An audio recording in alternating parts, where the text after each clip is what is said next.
Hi hello ಸ್ನೇಹಿತರೆ, welcome back to Shubha channel. ಸ್ನೇಹಿತರೆ, ವೈಶಾಖ ಅಮಾವಾಸ್ಯೆ ಅಥವಾ ಬಾದ್ಮಿ ಅಮಾವಾಸ್ಯೆ ನಮಗೆ ಜೂನ್ 6ನೇ ತಾರೀಕು ಗುರುವಾರ ಅಮಾವಾಸ್ಯೆ ಇದೆ.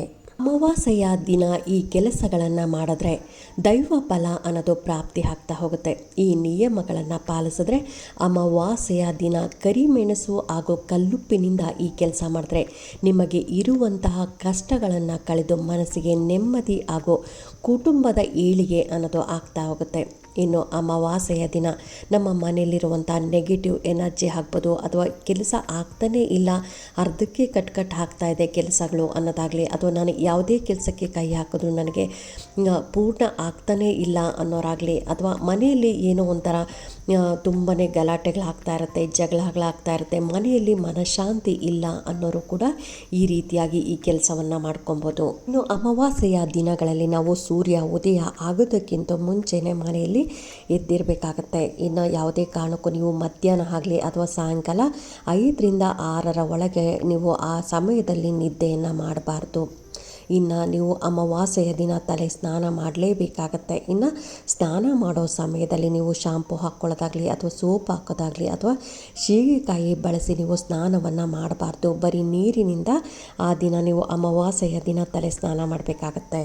ಇನ್ನು ಈ ಸಾರಿ ಬಂದಿರುವಂತಹ ಬಾದ್ಮಿ ಅಮಾವಾಸ್ಯೆ ಅಥವಾ ವೈಶಾಖ ಅಮಾವಾಸ್ಯೆ ನಮಗೆ ಜೂನ್ 6ನೇ ತಾರೀಕು ಗುರುವಾರ ಬಂದಿದೆ. ಗುರುವಾರ ರಾತ್ರಿ ಸಮಯದಲ್ಲಿ, ಅಂದರೆ ನೀವು 6 ಗಂಟೆ ಮೇಲೆ ಈ ಕೆಲಸವನ್ನು ಮಾಡ್ಕೊಬೇಕಾಗತ್ತೆ. ಯಾವ ರೀತಿಯಾಗಿ ಮಾಡ್ಕೊಬೇಕು, ಎಲ್ಲಿಡಬೇಕು, ಇದನ್ನು ನಂತರ ಏನು ಮಾಡಬೇಕು ಅಂತಲೂ ತೋರಿಸ್ತಾ ಇದ್ದೀನಿ. ಇದಕ್ಕೆ ಯಾವೆಲ್ಲ ವಸ್ತುಗಳು ಬೇಕು ಅಂತಲೂ ತೋರಿಸ್ತಾ ಇದ್ದೀನಿ. ಮೊದಲು ಒಂದು ಗಾಜಿನ ಲೋಟ ಬೇಕಾಗುತ್ತೆ. ಇದಕ್ಕೆ ಯಾವಾಗಲೂ ಗಾಜಿನ ಲೋಟ ಅಥವಾ ಗಾಜಿನ ಬೌಲ್ ಇದ್ದರೂ ಪರವಾಗಿಲ್ಲ, ಗಾಜಿನ ಲೋಟ ಅಥವಾ ಮಣ್ಣಿಂದ ತೊಗೊಳ್ಳಿ. ಯಾವುದೇ ಕಾರಣಕ್ಕೂ ಪ್ಲಾಸ್ಟಿಕ್ಕು ಮತ್ತು ಸ್ಟೀಲನ್ನು ಉಪಯೋಗಿಸೋಕ್ಕೆ ಹೋಗಬೇಡಿ.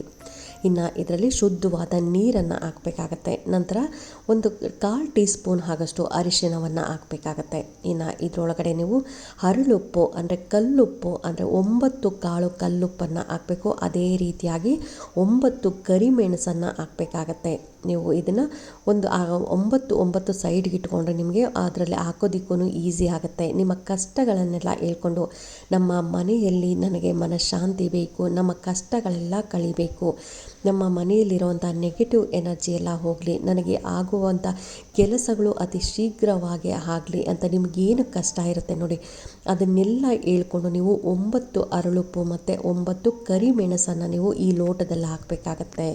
ನಿಮಗೇನು ಕಷ್ಟ ಆಗಲಿದೆಯೋ ಎಲ್ಲ ಕಷ್ಟಗಳನ್ನು ಹೇಳ್ಕೊಂಡು ನೀವು ಇದರಲ್ಲಿ ಹಾಕಬೇಕಾಗತ್ತೆ. ನೀವು 6 ಗಂಟೆ ಮೇಲೆ ಯಾವ ಸಮಯದಲ್ಲಾದರೂ ಮಾಡಿ, ಇಲ್ಲ ಅಂತಂದರೆ ನೀವು ರಾತ್ರಿ ಮಲಗೋ ಸಮಯದಲ್ಲಿ ಇನ್ನೇನು ಊಟ ಎಲ್ಲ ಆಗಿ ಮಲಗ್ತಿರಲ್ಲ ಆ ಸಮಯದಲ್ಲಿ ಕೂಡ ಮಾಡ್ಬೋದು. ಹಾಗಾಗಿ ಇದರಲ್ಲಿ 9 ಕಾಳು ಕರಿಮೆಣಸು 9 ಅರಳುಪ್ಪನ್ನು ಹಾಕಿ ನೀವು ಕೈಯಲ್ಲಿ ಇಟ್ಕೊಂಡು ಮನೆಯೆಲ್ಲ ಪೂರ್ತಿಯಾಗಿ ಓಡಾಡಬೇಕು. ದೇವ್ರ ಮನೆ ಮತ್ತು ಟಾಯ್ಲೆಟು ಬಿಟ್ಟು ಇನ್ನು ಎಲ್ಲ ಎಷ್ಟು ಬೆಡ್ರೂಮ್ ಇದೆಯೋ ಅಷ್ಟು ಬೆಡ್ರೂಮು, ಹಾಗೆಯೇ ಹಾಲು, ಕಿಚನ್ನು ಮತ್ತು ಡೈನಿಂಗ್ ಹಾಲು ಎಲ್ಲ ಕಡೆ ನೀವು ಇದನ್ನು ಕೈಯಲ್ಲಿ ಇಟ್ಕೊಂಡು ಎಲ್ಲ ಕಡೆ ಓಡಾಡ್ಕೊಂಬರ್ಬೇಕಾಗತ್ತೆ. ನಂತರ ನೀವು ಹಾಲಲ್ಲಿ ಆಗಲಿ ಅಥವಾ ಡೈನಿಂಗ್ ಹಾಲಲ್ಲಿ ಇಡಿ. ಯಾವುದೇ ಕಾರಣಕ್ಕೂ ರೂಮಲ್ಲಿ ಮತ್ತು ಅಡುಗೆ ಮನೇಲಿ ಇಡಕ್ಕೆ ಹೋಗಬೇಡಿ, ಹಾಲಲ್ಲೇ ಇಡಬೇಕಾಗತ್ತೆ. ಇಲ್ಲಾಂದರೆ ಬಾಗಿಲು ಮೇನ್ ಡೋರಿನ ಹಿಂದೆ ಇಟ್ಟರು ನಡೆಯುತ್ತೆ. ಈ ರೀತಿಯಾಗಿ ನೀವು ಕೈಯಲ್ಲಿ ಇಟ್ಕೊಂಡು ಎಲ್ಲ ಕಡೆ ಓಡಾಡ್ಕೊಂಬರ್ಬೇಕಾಗತ್ತೆ. ನಂತರ ನೀವು ಒಂದು ಸೋಫಾ ಕೆಳಗಡೆನೋ ಅಥವಾ ಟೀಪಾಯ್ ಕೆಳಗಡೆನೋ ಅಥವಾ ಅಲ್ಲಿ ಡೋರ್ ಇರುತ್ತಲ್ಲ ಡೋರ್ ಹಿಂದೆ ಇಡಬೇಕಾಗತ್ತೆ. ರಾತ್ರಿ ಪೂರ್ತಿಯಾಗಿ ಇದು ಅಲ್ಲೇ ಇರಲಿ.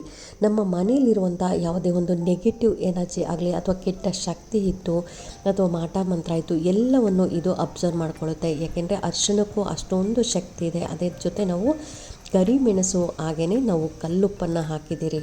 ಕರಿಮೆಣಸು ಹಾಗೆ ಕಲ್ಲುಪ್ಪಕ್ಕೆ ನೆಗೆಟಿವ್ ಎನರ್ಜಿಯನ್ನು ಅಬ್ಸರ್ವ್ ಮಾಡೋಂಥ ಶಕ್ತಿ ಇರುತ್ತೆ. ಹಾಗಾಗಿ ನಾವು ಇದನ್ನು ಯಾವುದೇ ಕಾರಣಕ್ಕೂ ನೀವು ಬೆಡ್ರೂಮಲ್ಲಿ ಮತ್ತು ದೇವ್ರ ಮನೆಯಲ್ಲಿ ಅಡುಗೆ ಮನೇಲಿ ಇಡಕ್ಕೆ ಹೋಗಬೇಡಿ, ಹಾಲಲ್ಲೇ ಇಡಬೇಕಾಗತ್ತೆ.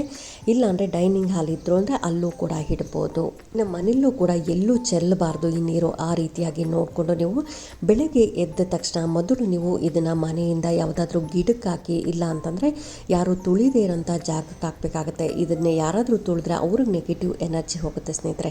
ಹಾಗಾಗಿ ಯಾರು ತುಳಿದೇ ಇರೋಂಥ ಜಾಗಕ್ಕೆ ಹಾಕಿ, ಆದಷ್ಟು ಯಾವುದಾದ್ರು ದೊಡ್ಡ ಮರಗಳಿರುತ್ತಲ್ಲ ಆ ಮರದ ಬುಡಕ್ಕೆ ಹಾಕಿದ್ರು ಆಯಿತು. ಮನೆ ಒಳಗಡೆ ಬರೋದಕ್ಕಿಂತ ಮುಂಚೆ ನೀವು ಕಾಲನ್ನು ಹೊರಗಡೆನೆ ಅಂದರೆ ಗೇಟಿಂದ ಆಚೆ ಆಗಲಿ ಅಥವಾ ಮನೆ ಡೋರಿಂದ ಆಚೆ ನೀವು ಕಾಲನ್ನು ತೊಳ್ಕೊಂಡು ಮನೆ ಒಳಗಡೆ ಬಂದು ಸ್ನಾನ ಮಾಡಿ ಮತ್ತೆ ನೀವು ಪೂಜಾ ರೂಮಲ್ಲಿ ಪೂಜೆ ಮಾಡಬೇಕಾಗತ್ತೆ. ಇದನ್ನು ಹೊರಗಡೆ ಹಾಕದೆ ನೀವು ಯಾವುದೇ ಕಾರಣಕ್ಕೂ ಸ್ನಾನ ಮಾಡಿಬಿಟ್ಟು ಹೊರಗಡೆ ಹಾಕೋದಾಗಲಿ ಅಥವಾ ಪೂಜೆ ಮಾಡಿ ತೊಗೊಂಡೋಗಿ ಆಚೆ ಹಾಕೋದಾಗಲಿ ಈ ರೀತಿಯಾಗಿ ಮಾಡೋಕ್ಕೆ ಹೋಗ್ಬಿಡಿ. ಬೆಳಗ್ಗೆ ಎದ್ದ ತಕ್ಷಣ ಮೊದಲು ನೀವು ಇದನ್ನು ಆಚೆ ಹಾಕಿ ನಂತರ ನೀವು ಸ್ನಾನ ಮಾಡಿಕೊಂಡು ಪೂಜೆ ಮಾಡ್ಕೊಬೇಕಾಗತ್ತೆ. ಇದನ್ನು ಎಷ್ಟು ಅಮಾವಾಸ್ಯೆ ಮಾಡ್ಕೊಬೇಕು ಅನ್ನೋದಾದರೆ ನಿಮಗೆ ಎಷ್ಟು ದಿನ ಆಗುತ್ತೋ ಅಷ್ಟು ದಿನ ಮಾಡ್ಕೊಬೋದು ಸ್ನೇಹಿತರೆ. ಇದಕ್ಕೇನು ತುಂಬ ಖರ್ಚಿಲ್ಲ, ಅದು ಒಂದೇ ಅಮಾವಾಸ್ಯೆ ಮಾಡಬೇಕು ಆ ಥರನೂ ಇಲ್ಲ. ನಮಗೆ ಇದರಲ್ಲಿ ಏನು ಖರ್ಚಾಗಂಥದ್ದೇನೂ ಇಲ್ಲ. ಮನೇಲಿ ಕಲ್ಲುಪ್ಪು ಇರುತ್ತೆ, ಹಾಗೆಯೇ ಮೆಣಸು ಇರುತ್ತೆ, ಮತ್ತು ಟರ್ಮರಿಕ್ಕೂ ಮನೇಲಿರುತ್ತೆ. ಹಾಗಾಗಿ ಇದನ್ನು ಮಾಡ್ಕೊಳ್ಳೋದನ್ನು ತುಂಬಾ ಈಸಿ ಇದೆ. ಹಾಗಾಗಿ ನಮ್ಮ ಮನೇಲಿರುವಂಥ ನೆಗೆಟಿವ್ ಎನರ್ಜಿ ಆಚೆ ಹೋಗಬೇಕು, ನಮಗೆ ದುಡಿದಂಥ ಹಣ ಕೈಯಲ್ಲಿ ನಿಲ್ಲಬೇಕು, ನಮಗೆ ಒಳ್ಳೊಳ್ಳೆ ಕೆಲಸಗಳು ನಮಗೆ ಬರಬೇಕು,